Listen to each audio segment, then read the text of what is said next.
Hello friends, हमने last video में Fibonacci retracement का इंटरनल रिट्रेसमेंट के बारे में देखा था। आज के वीडियो में हम फिबोनाची रिट्रेसमेंट के एक्सटर्नल रिट्रेसमेंट के बारे में देखते हैं और उसके कौन से परसेंटेज है उसके बारे में जानते हैं, उसको किस तरह से अप्लाई करते हैं इसके बारे में भी इस वीडियो में जानेंगे। तो दोस्तों, मेरा नाम है अलंकार और मेरे चैनल पे आपका स्वागत है। तो हमने लास्ट वीडियो में इंटरनल रिट्रेसमेंट क्या होता है वो जाना था। अभी फॉर एग्जांपल यहां से प्राइस ऊपर की तरफ चली गई 200 से लेके 300 तक, और यहां से फिर मार्केट करेक्ट होके नीचे की तरफ आएगा। तो पहला रिट्रेसमेंट लेवल है 23.6, फिर 38.2, 50, 61, 78.6 एंड 100%। तो इसी तरह से जब प्राइस एक एक लेवल नीचे आ जाती है, रिट्रेस करते करते नीचे आ जाती है, और ये जो 200 की लेवल है इसके भी नीचे जब चली जाती है तो इसे हम कहते हैं एक्सटर्नल रिट्रेसमेंट। मतलब प्राइस अभी जितनी ऊपर गई उससे भी ज्यादा वो नीचे चली गई। जो बॉटम बना था 200 से प्राइस 300 तक गई और 300 से नीचे 200 को भी क्रॉस करके नीचे चली गई, जो बहुत ही डेंजरस साइन होता है कोई भी स्टॉक के अंदर। अगर इस तरह से मार्केट ऊपर की तरफ जाके पूरी तरह से 100% रिट्रेस करके नीचे की तरफ चली जाए तो आपका एक्सटर्नल रिट्रेसमेंट चालू होता है। तो जैसे ही ये 23.6, 38.2 एक्सेट्रा जो इंटरनल रिट्रेसमेंट के लेवल है, वैसे ही एक्सटर्नल रिट्रेसमेंट के लेवल होते हैं 162%, 262%, 362% एंड 424%। एक 127 या बीच के भी परसेंटेज होते हैं, लेकिन जनरली ये बहुत ज्यादा कॉमन परसेंटेजेस है एक्सटर्नल रिट्रेसमेंट के, कि अगर प्राइस यहां से नीचे की तरफ जाएगी तो वो 162% तक नीचे जा सकती है। मतलब ये 100 पॉइंट का इंटू 162, तो आप 100 पॉइंट्स का 162 परसेंटेज निकालोगे तो आएगा 162। मतलब 300 माइनस 162 आप करोगे तो प्राइस की लेवल आएगी 138। तो ये प्राइस चली जा सकती है 138 लेवल तक। ये एग्जांपल है कि आपका जो एक्सटर्नल रिट्रेसमेंट लेवल आएगी, ये सपोज आपका 100% पे आ गया तो ये आपकी लेवल आएगी 162% यहां पे।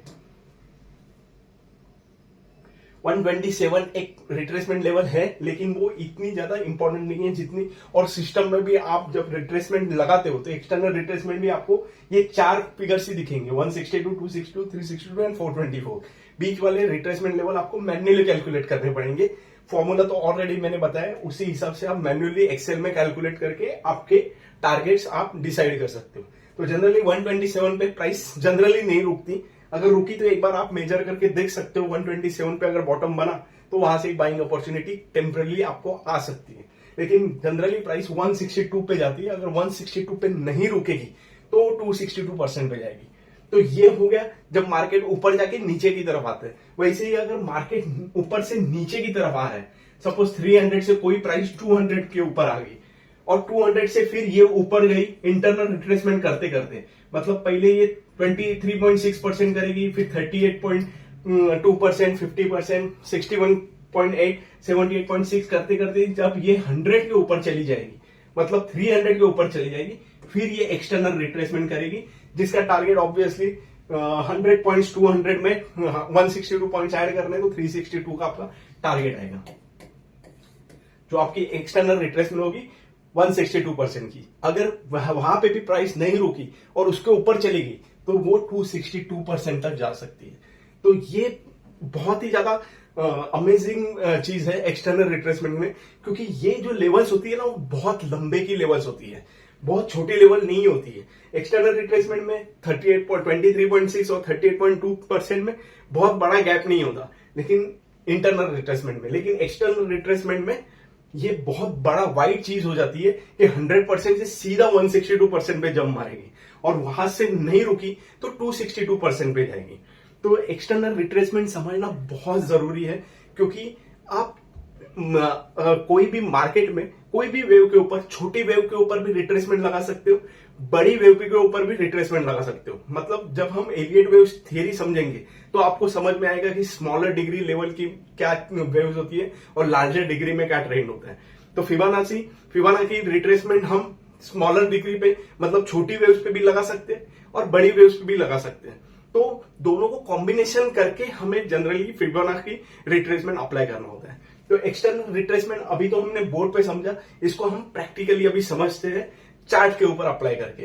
अब फॉर एग्जांपल मैं अगर इस वेव का एक्सटर्नल रिट्रेसमेंट निकालना चाहता हूं, फॉर एग्जांपल ये एक वेव है जो नीचे की तरफ जा रही है। अब नीचे की तरफ जाने के बाद ये वापस ऊपर की तरफ चली गई, मतलब यहां पे क्या हो रहा है, ये पहले 38.2% या 23.6%, 38.2, 50, 61 एक्सेट्रा ऐसे करते करते इसने अल्टीमेटली ये 100% का रिट्रेसमेंट दे दिया और इसके ये ऊपर की तरफ चली गई, मतलब ये इसका एक्सटर्नल रिट्रेसमेंट है।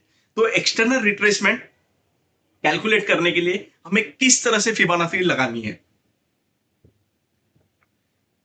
तो जैसे मैं ऊपर से नीचे की तरफ लगाऊंगा, क्योंकि मैं पहले इंटरनल रिट्रेसमेंट कैलकुलेट करना चाहता हूं, क्योंकि ट्रेन नीचे आया हुआ है और वहां से ये ऊपर की तरफ कितना बाउंस देगा ये हमें जानना है। तो इसके लिए हम पहले फिबोनाची इस तरह से लगाएंगे। इसका जो टॉप है हमें हमेशा हाईएस्ट पॉइंट ही लेना है और लोएस्ट पॉइंट के साथ कनेक्ट करना है, और इस तरह से आप लोएस्ट पॉइंट पे आ जाओ।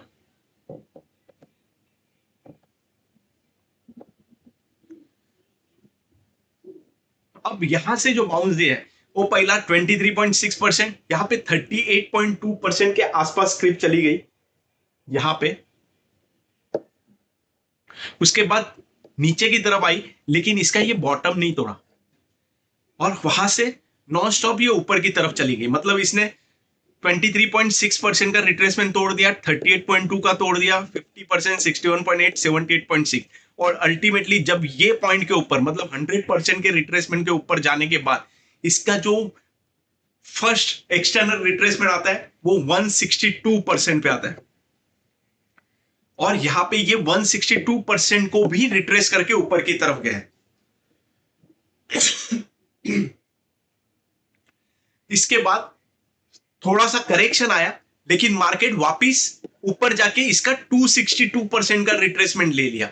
इसके बाद आप देखोगे तो 362% का भी रिट्रेसमेंट ले लिया मार्केट ने, और यहां से 362 के आसपास आने के बाद मार्केट में फॉल आ गया। तो आप इस तरह से एक्सटर्नल रिट्रेसमेंट कैलकुलेट कर सकते हो।